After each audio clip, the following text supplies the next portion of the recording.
పరకామణి చోరీ కేసు రాజీ విషయంలో అంతా పథకం ప్రకారమే జరిగిందనే అనుమానాలు వ్యక్తమవుతున్నాయి. కీలకమైన విషయాలను వ్యూహాత్మకంగా దాచేసి మాకేమీ తెలీదు అనేలా ఉద్దేశపూర్వకంగానే నిబంధనలు గాలి కుదిలినట్టుగా భావిస్తున్నారు.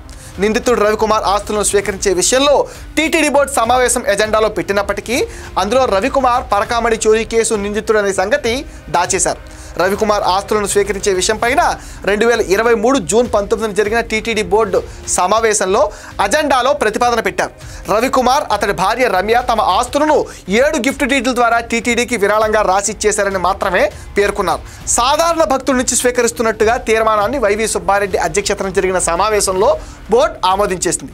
భక్తులు శ్రీవారికి సమర్పించే ఆస్తులను టీటీడీ స్వీకరించేందుకు ప్రభుత్వం కొన్ని నిబంధనలు విధించింది. టీటీడీ భక్తుల ఆస్తులను విరాళంగా తీసుకునే ముందు ఒక ప్రకటన ఇవ్వాలి. ప్రజల నుంచి ఈ ఆస్తుల విషయంలో అభ్యంతరాలు సూచనలు ఏమైనా ఉంటే తెలుసుకునేందుకు న్యూస్ పేపర్లో ఒక పబ్లిక్ నోటీస్ ప్రచురించాలి. న్యాయపరమైన అలాగే సాంకేతికపరమైన అభ్యంతరాలు లేనప్పుడు గడువు తర్వాత ఆస్తులను తీసుకోవాలి. అయితే టీటీడీ రవికుమార్ ఆస్తులను తీసుకునేందుకు ముందు పబ్లిక్ నోటీస్ ఇవ్వలేదు. తగిన సమయం లేదంటూ టీటీడీ బోర్డు మినహాయింపు ఇచ్చింది. రవికుమార్ ఆస్తుల అంశాన్ని ప్రత్యేక కేసుగా పరిగణిస్తున్నట్టుగా తీర్మానించింది. ఆ మినహాయింపును ఒకసారికే పరిమితం చేస్తున్నట్లుగా పేర్కొనడం విశేషం. ఇక సాధారణ భక్తుల నుంచి ఆస్తులను విరాళంగా స్వీకరించడానికి ప్రభుత్వం నుంచి అనుమతి తీసుకోవాల్సిన అవసరం టీటీడీకి లేదు.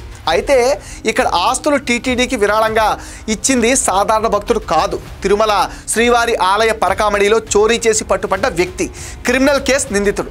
అలాంటి వ్యక్తి నుంచి ఆస్తులు స్వీకరించే సమయంలో ప్రభుత్వానికి తెలియజేయకపోవటం విచిత్రం. లోక్ అదాలత్లో కేసు రాజీ చేసుకోవడానికి కూడా బోర్డు అనుమతి లేకపోవటం గమనార్హం. దీంతో తెర వెనక ఏదో జరిగిందన్న అనుమానాలు ఎక్కువగానే వ్యాపిస్తున్నాయి.